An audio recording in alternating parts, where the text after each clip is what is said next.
आज की press conference जो इस्लामाबाद में बैठे हुए किसान धरने में उनके रेफरेंस से है। आज से तकरीबन 21 सितंबर को 22 सितंबर को भी किसानों ने आप कह लें कि लॉन्ग मार्च किया था इस्लामाबाद के लिए, और फिर उनको कहा गया कि 28 सितंबर को आपके साथ मुज़ाकरात होंगे, और 28 सितंबर को मुज़ाकरात नहीं हुए, और यू कैन से कि एक नया ग्रुप जो है वो वहाँ चला गया। कई दिन से वो बैठे हुए हैं, और गवर्नमेंट जो है राणा सनाउल्लाह साहब एंड तारक बशीर चीमा साहब वो उनको बता रहे हैं कि हमने आपके लिए तैयारी बहुत की हुई है, लाठी चार्ज की और दूसरी तीसरी, यहाँ से चले जाओ।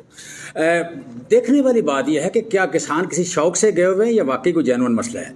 आप सिंपल पिछले 6 महीने की अगर तरतीब देखें तो 6 महीने में आपको समझ आएगी कि जिस दिन हमारी हुकूमत गई थी तो बिजली का बिल जो किसानों का था, ट्यूबवेल का बिल, वो 8.5 रुपये फी यूनिट था, और आज वो बिल 25 रुपये से लेके 30 रुपये तक है। 25 से 30 से इसलिए कि आप कह लें कि फ्यूल प्राइस एडजस्टमेंट जो है वो वेरी करती है, कम से कम 25 और मैक्सिमम 30 ये रुपये फी यूनिट बिल है। 3 गुना बढ़ गया पिछले 6 महीनों में किसानों का। दूसरा, हमारे मुल्क में अगर गौर करें तो यहाँ पे बारिशें थोड़ी होती हैं, मैक्सिमम पानी जो है वो पंप करना पड़ता है किसानों को, और पंप करने के लिए डीजल चाहिए। डीजल की कीमत 80% ज़्यादा हो गई है। हमारे दौर में कीमत डीजल की होती थी 80 रुपये से लेके 146 रुपये तक गई है। आज जो कीमत है 146 उठ के चली गई 260 रुपये पे। सो ये तकरीबन 80% कीमत बढ़ गई है। लिहाजा उनको ज़मीन की तैयारी में या पानी पंप करने के लिए ज़राअत उनके लिए फिजिबल नहीं रही।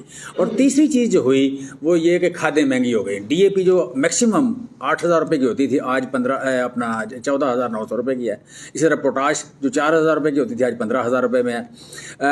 दूसरा, DAP में हमारी गवर्नमेंट 1500 रुपया फ़ी बोरी सब्सिडी देती थी, उसमें से 75% मरकज़ देता था और 25% सूबे देते थे। लिहाजा हमने 24 अरब रुपये की सब्सिडी दी। अब सब्सिडी भी नहीं है, और फास्फोरस की खादों की जो कीमत है वो 14,700 पे चली गई। इसी तरह पोटाश की है। बाकी भी हम चीज़ों पे सब्सिडी देते थे, हम बीज फ्री दे रहे थे, हम यू कैन से कि ये पेस्टिसाइड की जो दवाइयाँ हैं पिंक बॉलवर्म के लिए और वाइट फ्लाई के लिए वो फ्री दे रहे थे। बाकी मशीनरी पे 40 अरब रुपये की हम सब्सिडी दे रहे थे। हमने साइलोस के लिए 40 अरब रुपये रखा। तो जो वज़ीर आज़म का ट्रांसफॉर्मेशन प्लान था एग्रीकल्चर के लिए, उसमें किसानों को फ़ायदा हुआ।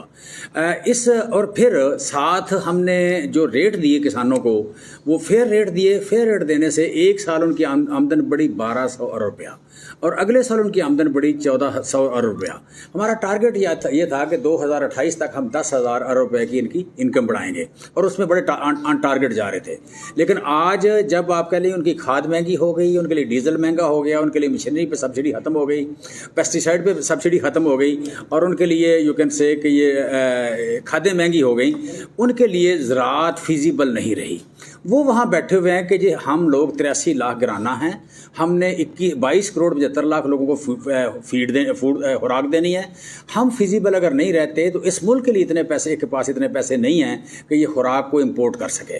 22 करोड़ 75 लाख का मुल्क कभी छोटी मोटी ऊपर नीचे हो जाए और वो मार्केट में, इंटरनेशनल मार्केट में गंदम लेने चला जाए, इंटरनेशनल मार्केट में चावल लेने, कोई चीज़ लेने चला जाए, मार्केट की कीमत ही चेंज हो जाती है।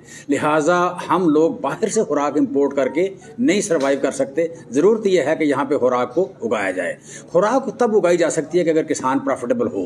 प्रॉफिटेबल मैं जिस तरह बता रहा हूँ आपको कि पाकिस्तान में सिर्फ कमाद और ये गंदम, इन 2 फसलों के अलावा किसी फसल का रेट फिक्स नहीं है।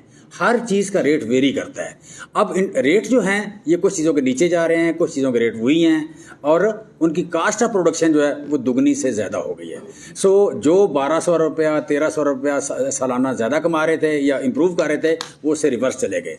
और इसका नतीजा ये हुआ कि इस साल जो अभी फोरकास्ट आई है, वर्ल्ड बैंक की आई है, IMF की आई है, हमारी अपनी गवर्नमेंट की जो आई है, फेडरल गवर्नमेंट की, उसमें 20% मुंजी कम पैदा हो रही है, उसमें 25% मकई कम पैदा हो रही है, उसमें 50% कपास कम पैदा हो रही है, उसमें तकरीबन 70% दालें कम पैदा हो रही हैं, उसमें तेल की थारी फसल मारी गई। सो यहाँ पे खुराक का एक बहरान की बात कर लें, कैद की बात कर लें, वो क्रिएट होने जा रहा है। और वही उसका नतीजा अगर सामने के देखें तो आटे की जो कीमत 55-60 रुपये थी, 55-60 रुपये से उठ के इस वक्त चली गई 120 रुपये पे, 110 रुपये पे, और आगे फर्दर रिस्क है। दालों की कीमत तकरीबन 100 रुपये बढ़ गई, घी की कीमत अभी तक रिवर्स नहीं हो रही, बढ़ रही है। सो मैं समझता हूँ कि ये जो मीडिया का, मैं शुक्र गुजार हूँ कि इस चीज़ को हाईलाइट कर रहे हैं। इस चीज़ को ज़्यादा हाईलाइट करने की ज़रूरत है। 22 करोड़ 75 लाख लोगों को इंपोर्ट से नहीं पाला जा सकता और लोगों की परचेजिंग पावर नहीं है। अपने खेतों में उगेगा तो बनेगी बात। लिहाजा हम कहते हैं कि अगर जो किसानों के मुतालबात है बिजली सस्ती करने के, डीजल सस्ता करने के, खाद सस्ती करने के, मशीनरी पे सब्सिडी देने के, ये आप एज़ अर्ली एज़ पॉसिबल मान लें। ये आप इस पे इनके साथ मजाक करना, इनको डंडा दिखाना, इनको आप कह लें कि शेलिंग दिखाना, ये ना दिखाएं।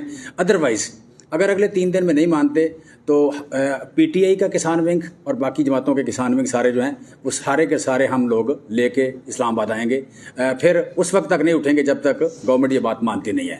लिहाजा हम समझते हैं कि जो मुज़ाकरात का जो वादा हुआ था उसके मुताबिक पूरा करके तो इस मुल्क को भूख से बचाया जाए, 83 लाख किसानों की जो इकनॉमिक्स है वो बचाई जाए और यहाँ की खुराक पूरी करने का बंदोबस्त किया जाए। Thank you very much.